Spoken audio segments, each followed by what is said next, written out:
करते चलो सबका भला, जीवन के जीने की ये है कला। ଚାଷ ହବନି ଯେତେ ଗୋବର ଗୋଟେ ଟ୍ରିପ୍ ଦେଇଗଲେ ସେଠି ଭର୍ତ୍ତି ହେଇଯାଉଛି ଜମିରେ ସବୁ ଖାଲି ପଲିଥିନ୍ ପଲିଥିନ୍ ପଲିଥିନ୍। ତେଣୁ କଠୋର ଆଇନ ସରକାରୀ ସ୍ତରରେ କରାଯାଉ, କଠୋର ଦଣ୍ଡବିଧାନ କରାଯାଉ, ତେବେ ଯାଇ ହେବ। ଏଇ ଆମର ଛୋଟିଆ ଏଇଟା କ'ଣ ବଜାର ଠାକୁରମୁଣ୍ଡା ଦେଖିବେ ଯୁଆଡ଼େ କୁଢ଼ ସବୁ ଆବର୍ଜନା ହୋଟେଲ ମାନଙ୍କୁ ସେଟା ଆଇନ ପ୍ରଣୟନ କରାଯାଉ। ପଞ୍ଚାୟତ ମଧ୍ୟ ତାକୁ କଠୋର ଆଇନ କରିକି କୃଷି ବିଭାଗ ମଧ୍ୟ ସଚେତନ ହୋଇକି ତାଙ୍କୁ କନସିୟସ୍ କରନ୍ତୁ। ସବୁ ଲୋକମାନେ କନସିୟସ୍ ହୁଅନ୍ତୁ, ଚାଷୀମାନେ ମଧ୍ୟ କନସିୟସ୍ ହୁଅନ୍ତୁ।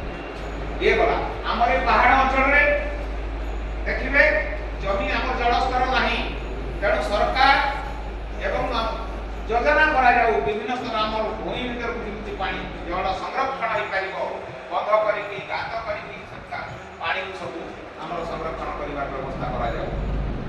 କାରଣ ଆମର ଜଳସ୍ତର ବହୁତ ତଳେ, ଯେହେତୁ ପାଣି ରହୁନି ବର୍ଷା ବହୁତ ପ୍ରକାର ଯୋଜନା କରିସାରିଛି। ଆଲୋଚନା କଲେ ବହୁତ ସମୟ ଲାଗିବ, ଜାଣିଛୁ ଆମେ ସବୁ। କିନ୍ତୁ ଏଠି ଗୋଟେ ଜିନିଷ ମୁଁ ଖାଲି କହିବା ପାଇଁ ସଂକ୍ଷେପରେ ସବୁଗୁଡ଼ା କହିବି, ପୁନଶ୍ଚ କୃତି ଯେଉଁ କଳ୍ପନା ଅଛି, ପୁନଶ୍ଚ କୃତି କାରଣ ପୂର୍ବକୁ ଆମେ ଫେରିବା, ପୃଥିବୀକୁ ଫେରିବା, ଇଙ୍ଗିତ ହେଇସାରିଛି। ଆଗ ଯାହା ପୃଥିବୀ ଥିଲା ଆମେ ସେଠିକୁ ଫେରିବା, ହେଲା ପ୍ରଥମ ଜିନିଷ। ଆଗର ପୃଥିବୀ କ'ଣ ଥିଲା ଆମେ ସେଠିକୁ, ଏବେର ପରିବେଶକୁ ପରିବର୍ତ୍ତନ କରିବା ପାଇଁ ଯାହା ପଦକ୍ଷେପ ନିଆଯାଇଛି ସରକାରଙ୍କ ତରଫରୁ, ଇଏ ବି ଆମେ ଜାଣିଛୁ। ଆମର ପଞ୍ଚାୟତ କ୍ଲାଇମେଟ୍ ପଞ୍ଚାୟତ ଅର୍ଥାତ୍ ଆମେ ବ୍ଲକକୁ କିମ୍ବା ନିର୍ବାଚନ ମଣ୍ଡଳୀକୁ ଏଠି ଆମେ ଆଟାକ୍ କରୁଛୁ। ଯେତେବେଳେ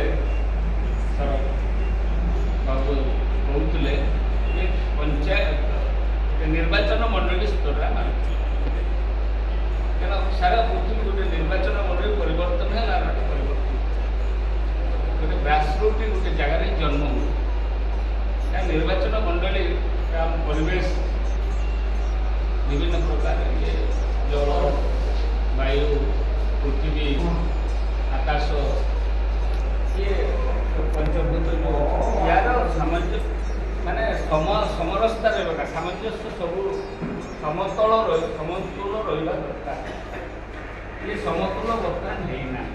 ବାୟୁ ପ୍ରଦୂଷଣ, ଜଳ ପୃଥିବୀର ପ୍ରଦୂଷଣ, ପୃଥିବୀ ପ୍ରଦୂଷଣ କଥା ଆପଣମାନେ ସମସ୍ତେ ଜାଣିଛନ୍ତି। ବର୍ତ୍ତମାନ କାର୍ଯ୍ୟକ୍ରମଟା କେମିତି ରହିବ, କାର୍ଯ୍ୟକ୍ରମ ପୂର୍ବକୁ ଫେରିଯିବା। ଏଠି ଆଦିବାସୀ ବହୁଳ ଅଞ୍ଚଳ, 60-70% ଆଦିବାସୀ ଅଛି। ସେ ଆଦିବାସୀମାନେ ସର୍ବପ୍ରଥମେ ଗୋଟେ ଜିନିଷ ବିଶ୍ୱାସ କରନ୍ତି, ଧାର୍ମିକ ଭାବ। ଜାହିରା ଆଜି ସେଇ ଗଛକୁ ପୂଜା କରୁଛନ୍ତି। ଆଜି ଆମ ପାଖରେ ଗୋଟେ ଗ୍ରୁପ ଅଛି ଯେଉଁମାନେ କାର୍ଯ୍ୟକାରୀ କରୁଛନ୍ତି। करते चलो सबका भला।